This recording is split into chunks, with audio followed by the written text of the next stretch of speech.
Hey people, this is Cloud the Tank. This is a video on a CED RCA player.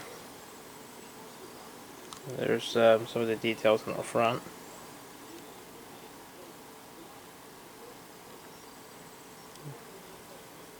There's some of the controls. A and B audio, which I'm not sure exactly what purpose it shows. Got the visual search and high speed search. Pause and play and reject. Over there's the power button. And then right there you see the A and B in audio, stereo with an indicating light that shows if it's side 1 and side 2.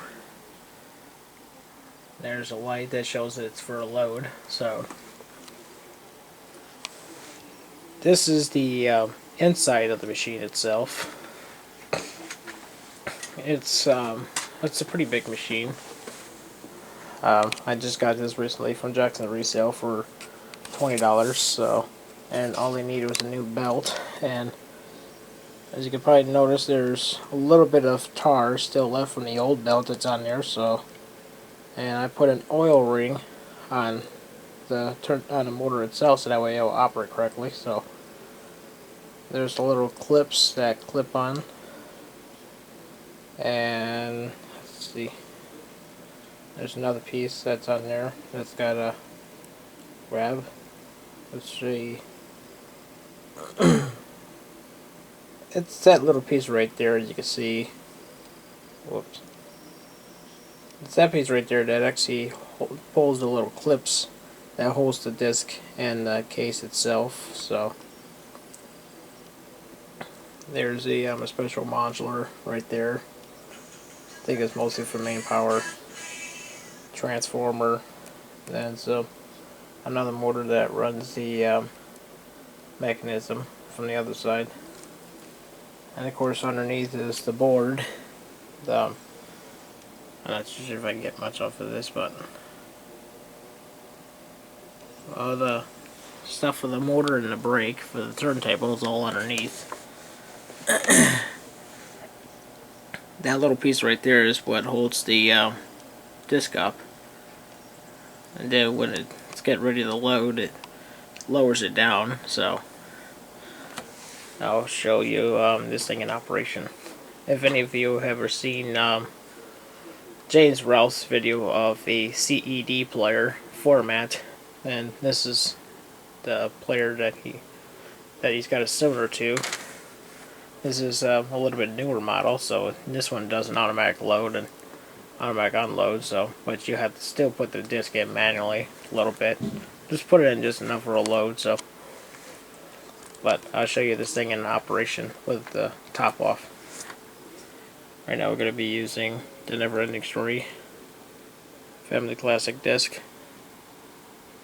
I'm not going to play through all of this because I know the movie industry wants to be total morons, so, and they don't like people showing these things too much, so I'll show just a brief clip of the beginning of the movie. Slide the disc in as so, up to the point where it grabs it. It'll grab the movie, it'll pull, and then you just grab the rest of the movie out, and then go load.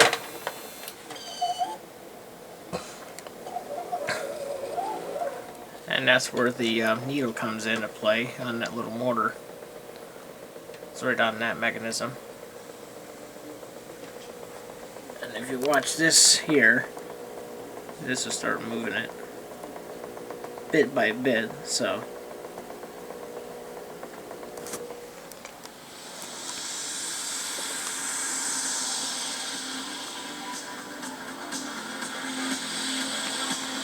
and this is going through RCA instead of coax, so.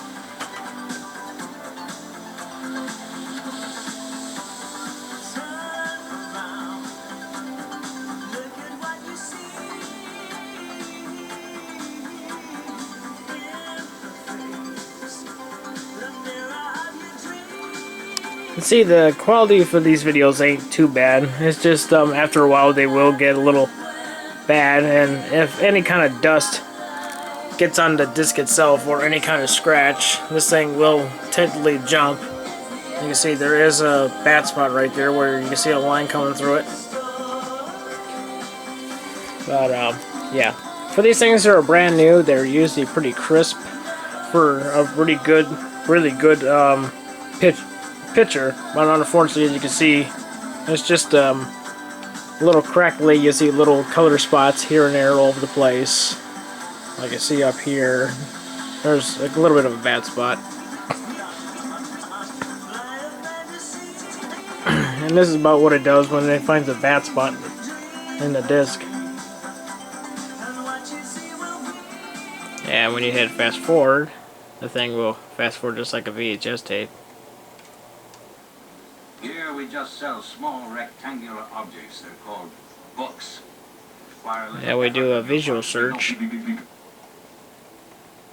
It's pretty much the same thing as fast forward, but it's quite strange though.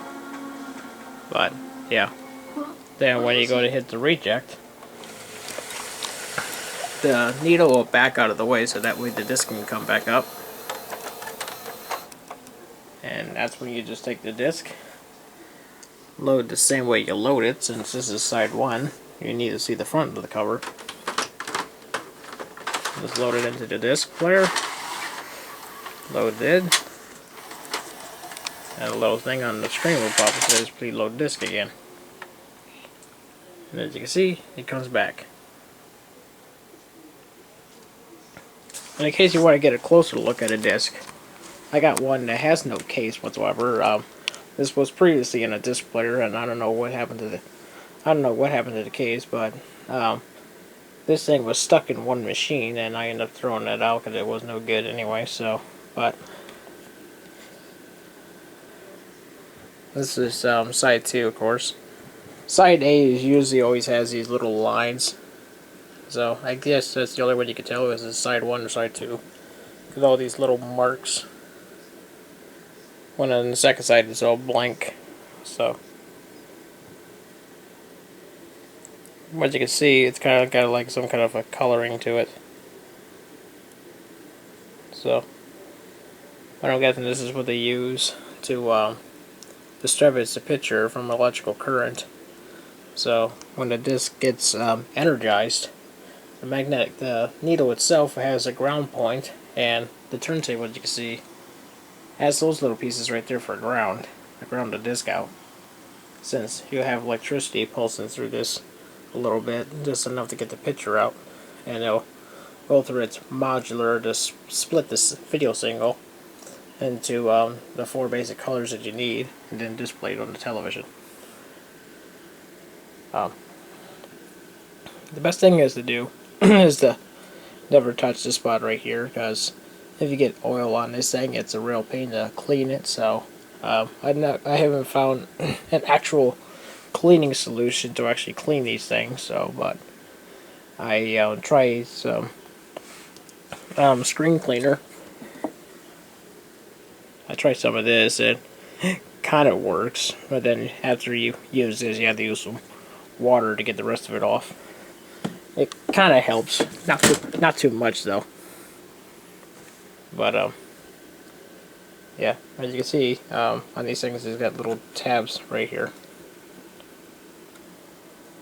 This is what holds the frame itself into the case itself. So, in case if you accidentally pull one of these darn things out, make sure you try to put the disc back in the same way that these things are numbered.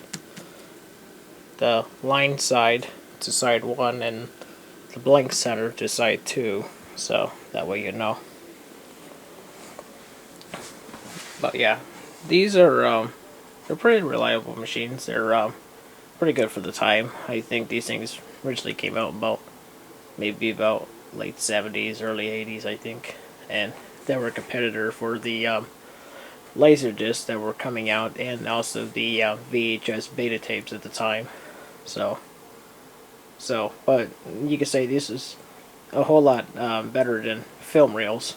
And another thing where you have to take the film reel and fish it through a machine and make sure all the bells are still good, and make sure you oil the projector, and have an empty reel that's big enough to take the load off the other reel, and then you have to rewind it back. For this thing here, you just pop the disc in, and half the movie will go through.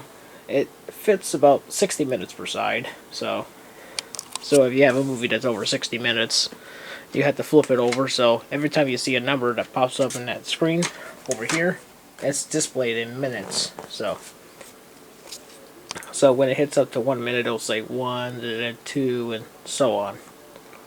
But yeah, these things, like I said, these systems are pretty reliable as long as you try not to short these things out and replace the belt whenever it gets weak or worn. So, and now at least for this one here, this one just completely just liquidated out. So, and the only way to get that stuff off is rubbing alcohol. It's the best way to get it off, but it'll take a lot of work to get all that off. So, but that is what it looks like at the inside and how this CED player actually operates. Thanks for watching.